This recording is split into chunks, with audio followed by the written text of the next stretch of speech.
Hello दोस्तों, आप सभी का स्वागत है शुरू एकेडमी में। और आज हम जो पढ़ने वाले हैं वो टॉपिक क्या है? Payments bank vs small finance bank. ये एक ऐसा टॉपिक है जिसमें बहुत सारे लोगों को अलग अलग तरीके के डाउट्स होते हैं। तो आज हम वही डाउट्स को ध्यान में रखते हुए ऐसे क्लियर करने की कोशिश करेंगे इस टॉपिक को कि आप लोगों को कोई डाउट ना रहे।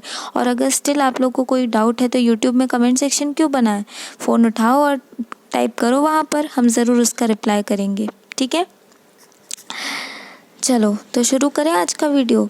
चलो, अच्छा, आप लोग यहाँ पर देख सकते हैं कि नीचे जो है हम लोग का टेलीग्राम चैनल जो है उसका नाम दिया गया है। ठीक है, आप हमें टेलीग्राम चैनल पे ज्वाइन कर सकते हैं। शुरू एकेडमी नाम से हमारा चैनल है। तो वहाँ पर इस वीडियो का आपको पूरा पीडीएफ जो है, आप जो यहाँ पर पढ़ रहे हैं, आपको उसका पूरा पीडीएफ वहाँ पर मिलेगा। तो आप यहाँ पर समझने की ज़्यादा कोशिश करना, नोट्स बनाने की नहीं। नोट्स आपको वहाँ से आप पीडीएफ डाउनलोड कर लेना, आपको पूरा मिल जाएगा यहाँ पर जो पढ़ा रहे। तो यहाँ पर आप सिर्फ समझने की कोशिश ज़्यादा करना। ठीक है, चलिए स्टार्ट करते हैं। पेमेंट्स बैंक, सबसे पहले देखते हैं पेमेंट्स बैंक क्या होता है। ठीक है, देखिए पेमेंट्स बैंक, आप लोग मैं फिर कह रही हूँ समझने पे ज़्यादा फोकस करना। नोट्स के लिए टेलीग्राम चैनल आप शुरू एकेडमी नाम से आप सर्च कर लेना, उसको ज्वाइन कर लेना, वहाँ हर वीडियो का आपको पीडीएफ मिल जाएगा। ठीक है, चलिए सबसे पहले पेमेंट्स बैंक होता क्या है, गवर्नमेंट बैंक होता है कि प्राइवेट बैंक होता है? तो आप याद रखना, कैसा बैंक होता है? प्राइवेट बैंक होता है। कैसा बैंक होता है? प्राइवेट बैंक होता है। ठीक है, पेमेंट्स बैंक एक ऐसा बैंक होता है जो कि प्राइवेट बैंक होता है। ठीक है, अब अगर किसी को पेमेंट्स बैंक खोलना है, तो उसको कितना अमाउंट की ज़रूरत है? किसी भी बैंक को ऐसा तो नहीं कि फ्री में उठा के आपने चालू कर दिया, आपको कैपिटल रिक्वायर्ड होता है ना? तो कितना कैपिटल आपको रिक्वायर्ड होता है इस बैंक को खोलने के लिए, पेमेंट्स बैंक खोलने के लिए? तो उसका आंसर बनता है कितना?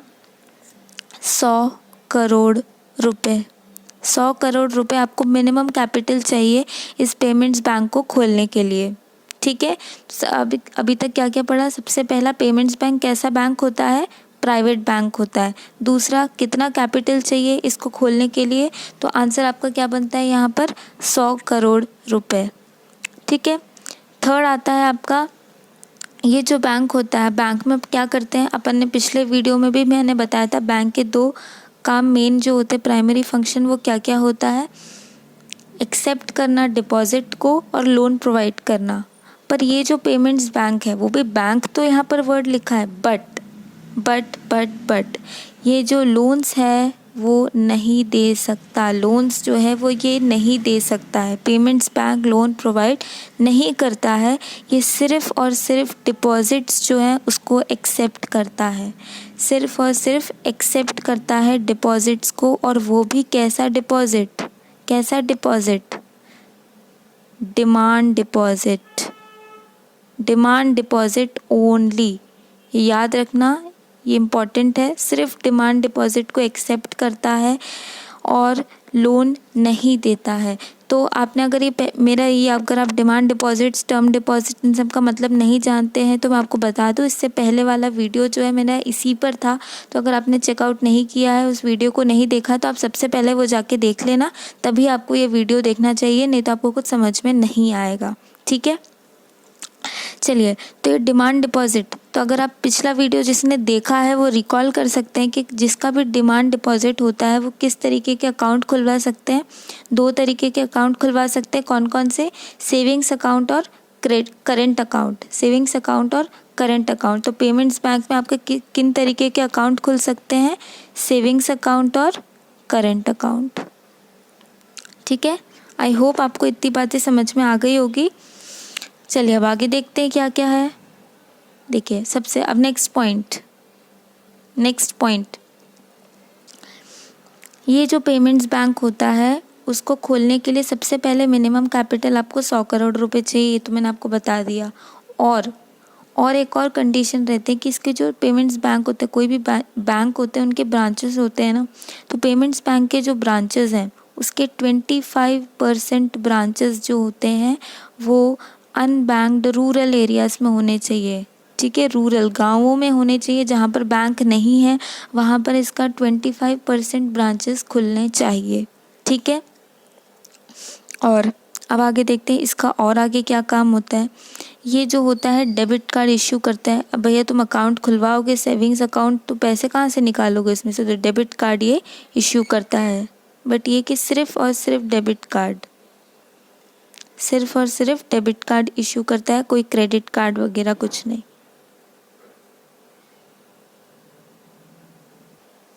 चलिए अब आगे का पॉइंट समझने के लिए सबसे पहले एक टर्म का मतलब आप लोग समझिए, वो है FDI। FDI इसका मतलब है फॉरेन डायरेक्ट इन्वेस्टमेंट। FDI का मतलब होता है फॉरेन डायरेक्ट इन्वेस्टमेंट। तो ये फॉरेन डायरेक्ट इन्वेस्टमेंट क्या होता है? फॉरेन डायरेक्ट इन्वेस्टमेंट एक रूल होता है जो गवर्नमेंट सेट करती है, एक रूल होता है जो गवर्नमेंट सेट करती है। इसके हिसाब से जो हमारे गवर्नमेंट इंस्टीट्यूशंस, प्राइवेट इंस्टीट्यूशंस, ये सारे इंस्टीट्यूशंस जो होते हैं, फाइनेंशियल इंस्टीट्यूशंस जो होते हैं, उसमें फ़ॉरेन जो कंपनीज़ या बैंक्स होती है वो अपना पैसा निवेश कर सकती है, अपने पैसे को इन्वेस्ट कर सकती है, ठीक है। तो यहाँ पर क्या है, प्राइवेट बैंक है अपना, तो ये जो प्राइवेट बैंक है उसमें अपना पैसा फॉरेन बैंक्स या फॉरेन कंपनीज, इंस्टीट्यूशंस भी अपने पैसे को यहाँ पर इन्वेस्ट कर सकती है। तो उसका एक लिमिट होता है कि कितना इन्वेस्ट कर सकती है। तो ये जो प्राइवेट बैंक्स होते हैं उसके लिए इंडिया में जो है कितना है, 74% तक अपना अमाउंट, अपने कैपिटल को इन्वेस्ट कर सकती है, ठीक है। तो this is FDI, that is foreign direct investment, foreign direct investment, ठीक है। तो पेमेंट्स बैंक कैसा है, प्राइवेट बैंक है, अभी मैंने बताया था आपको। तो यहाँ पर कितना है FDI, 74%, कितना है, 74%, ठीक। तो ये एक पॉइंट हो गया। दूसरा पॉइंट देखिए, दूसरा पॉइंट ये कि ये एक्सेप्ट करती है डिमांड डिपॉजिट्स। अपन ने अभी पढ़ा था डिमांड डिपॉजिट से एक्सेप्ट करती है, तो उसका भी लिमिट होता है कि कितना डिमांड डिपॉजिट एक्सेप्ट कर सकती है। तो वो आपका आंसर बनता है 1,00,000 रुपये। 1,00,000 रुपये तक ये एक्सेप्ट कर सकती है डिमांड डिपॉजिट्स। डिमांड डिपॉजिट्स 1,00,000 रुपये तक एक्सेप्ट कर सकती है, ठीक है। अगर इससे ज़्यादा कहीं पर एक्सेप्ट करती है तो उनका ज़रूर कहीं ना कहीं पर टाई अप रहा होगा, तभी वो लोग एक्सेप्ट करते हैं। वैसे सिर्फ पेमेंट्स बैंक में 1,00,000 रुपये तक डिमांड डिपॉजिट एक्सेप्ट होता है, ठीक है। इतना समझ में आ गया? तो देखिए अब अपन समझ लेते आगे क्या लिखा है। देखिए यही अपन ने पढ़ा, प्राइवेट बैंक्स होते हैं, ठीक है, डिमांड डिपॉजिट्स एक्सेप्ट करती है, यानी सिर्फ 2 अकाउंट खुल सकते हैं, सेविंग्स अकाउंट और करंट अकाउंट। डिपॉजिट्स कितने लिमिट रहता है, 1,00,000 रुपये। इशू करती है डेबिट कार्ड, यहाँ पर मैंने ये 200 करोड़ लिखा, ये 100 करोड़ रुपए है, 100 करोड़ रुपए है, ठीक है। ये 200 करोड़ लिखा है ना मैंने, ये मेरे से गलती हो गई, सॉरी। ये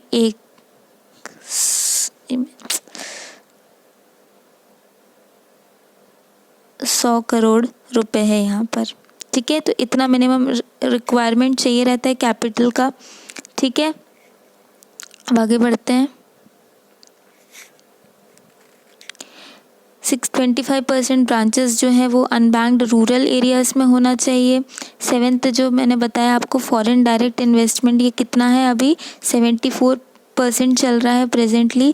और 8 इसके जो मैटर्स से कमिटी जो रिलेटेड है, इसके मैटर्स को देखने के लिए, ये सारी चीज़ें करने के लिए, तो उसका नाम भी आप याद रखना, नचिकेत मोर कमेटी, नचिकेत मोर कमेटी, ठीक है।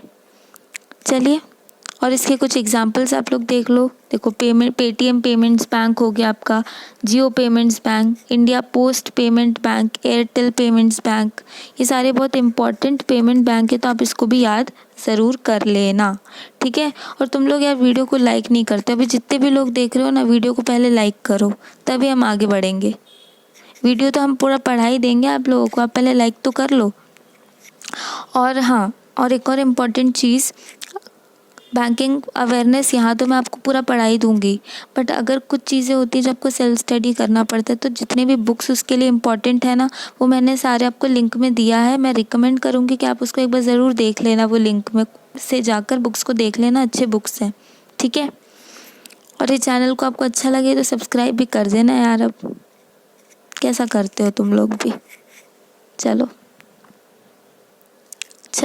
अब पढ़ें स्मॉल फाइनेंस बैंक्स। देखो यहाँ आ जाओ।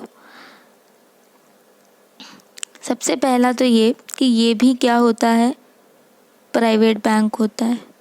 कैसा होता है, प्राइवेट बैंक होता है, ठीक।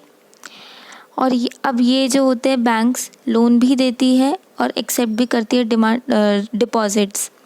ये अपने पेमेंट्स बैंक तो नहीं करते थे, लोन्स नहीं देते थे, बट ये जो है वो लोन्स भी एक्सेप्ट करता है, डिपॉजिट्स भी एक्सेप्ट करता है, ठीक है। और कैसे टाइप के डिपॉजिट्स एक्सेप्ट करता है, दोनों तरीके के डिमांड डिपॉजिट्स और टर्म डिपॉजिट्स। मैं फिर कह रही हूँ, जिसको ये सब नहीं पता है, ये सारे टर्म्स का मतलब, वो मेरा पिछला वीडियो देख लेना, ठीक है। अब शुरू अकेडमी में जाना, अगर आपको नहीं मिल रहा तो शुरू अकेडमी में जाना, प्लेलिस्ट में जाना और वहाँ पर बैंकिंग अवेयरनेस का प्लेलिस्ट बना हुआ है, ऊपर ही आपको दिख जाएगा, ठीक है। उसमें मैंने सिस्टमेटिकली उसमें सारे लाइन से वीडियो लगे हुए हैं, आप देख लेना, ठीक है। अब तीसरा पॉइंट, कस्टमर, यहाँ पर जो होता है कस्टमर को डिपॉजिट करने में कोई लिमिट नहीं होता। जैसे पिछले में 1,00,000 रुपये था, यहाँ पर क्या है, नो लिमिट। आप कितना भी पैसा जो है डाल सकते हो, डिपॉजिट कर सकते हो, ठीक। आई होप आपको इतना क्लियर होगा, ठीक है। अब सबसे मेन बात 2 आती है, वो अपन अच्छे पेज में देख लेते हैं। सबसे पहले बात तो ये कि इसको खोलने के लिए कितना कैपिटल चाहिए, तो आपका आंसर बनता है 2 करोड़ रुपए। 2 करोड़ रुपए इस स्मॉल फाइनेंशियल बैंक को खोलने के लिए लगता है, ठीक है। दूसरी सबसे ज़्यादा इम्पॉर्टेंट चीज़ ये कि इस बैंक को खोलने के लिए न सिर्फ 200 करोड़ रुपए चाहिए, साथ मिनिमम 10 इयर्स का एक्सपीरियंस चाहिए। मिनिमम 10 इयर्स का एक्सपीरियंस चाहिए बैंकिंग सेक्टर में, तभी आप इस स्मॉल फाइनेंस बैंक को खोल सकते हैं। इसलिए जो है ये NBFCs मोस्टली खुलती है। NBFC बोले तो national non banking financial company. हम इसको डिटेल में अगले किसी वीडियो में मैं आपको पढ़ाऊंगी, तब आप वहाँ पर क्लियर हो जाएंगे, ठीक है। तो अभी आप याद रखना कि मोस्टली ये NBFCs खोलते हैं और इसको खोलने के लिए 10 साल का कम से कम एक्सपीरियंस चाहिए, ठीक। दूसरा, आपको इसमें भी 25% जो ब्रांचेस है वो रूरल एरियाज़ में होना चाहिए। 25% आपके रूरल एरियाज़ में होना चाहिए, ठीक है। इसमें भी आपका FDI जो है 74% है, क्योंकि ये भी एक प्राइवेट बैंक है, ठीक है। और इसमें जो कमिटी है, इसका जो चीज़ें देखने के लिए है वो है उषा थोराट, ये ओ लिखा है मैंने, ठीक है, थोराट कमिटी। आइए अपन अच्छे से देख लेते हैं स्लाइड में।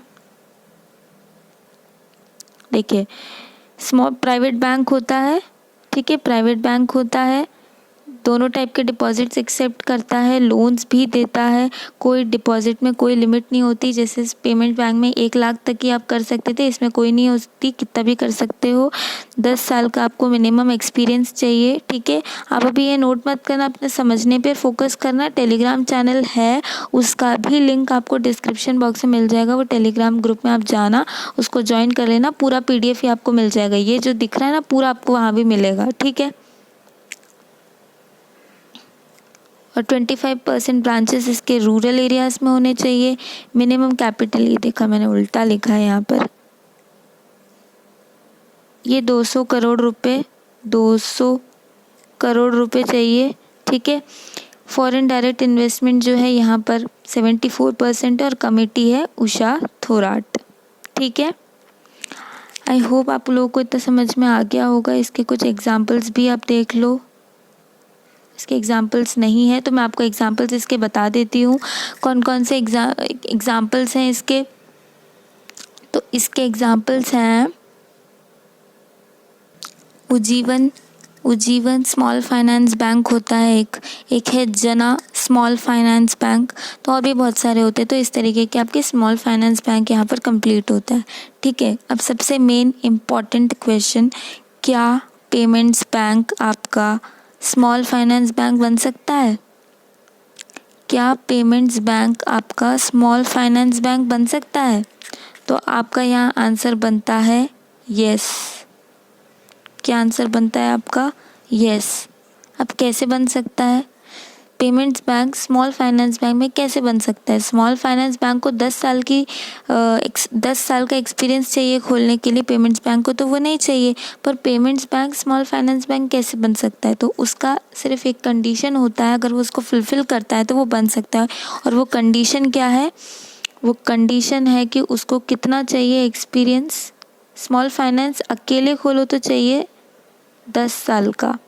पेमेंट्स बैंक अगर स्मॉल फाइनेंस बैंक में आता है, मतलब पेमेंट्स बैंक को थोड़ा बैंकिंग का नॉलेज तो आ गया ना, एक्सपीरियंस तो आ गया ना, तो गवर्नमेंट ने इसका थोड़ा सा कम कर दिया एक्सपीरियंस, तो इसको सिर्फ 5 साल का एक्सपीरियंस चाहिए। इसको सिर्फ 5 साल का एक्सपीरियंस चाहिए स्मॉल फाइनेंस बैंक को खोलने के लिए। ठीक, देखिए तो वही लिखा है मैंने, कंडीशन है 5 years ऑफ एक्सपीरियंस। ठीक है, तो बस आज का वीडियो इतना ही। आई होप आप लोगों को अच्छा लगा हो, और अगर अच्छा लगा है तो प्लीज़ आप लोग लाइक करके मुझे बताना, मुझे अच्छा लगेगा। मुझे ऐसा लगेगा कि मैंने आप लोग को जो बताया आप लोग को समझ में आया, और मुझे ये मोटिवेट करेगा आगे और अच्छे वीडियोस लेकर आने का। ठीक है, इस चैनल को सब्सक्राइब कर देना। पूरा बैंकिंग अवेयरनेस आपका यहाँ पर मैं कंप्लीट करा दूँगी, आप इस चैनल को बस सब्सक्राइब कर लेना। ठीक है, और बस आप टेलीग्राम चैनल ज्वाइन कर लेना, लिंक मैंने दिया हुआ है, आप उसे ज्वाइन कर लेना, पूरा PDF ले लेना।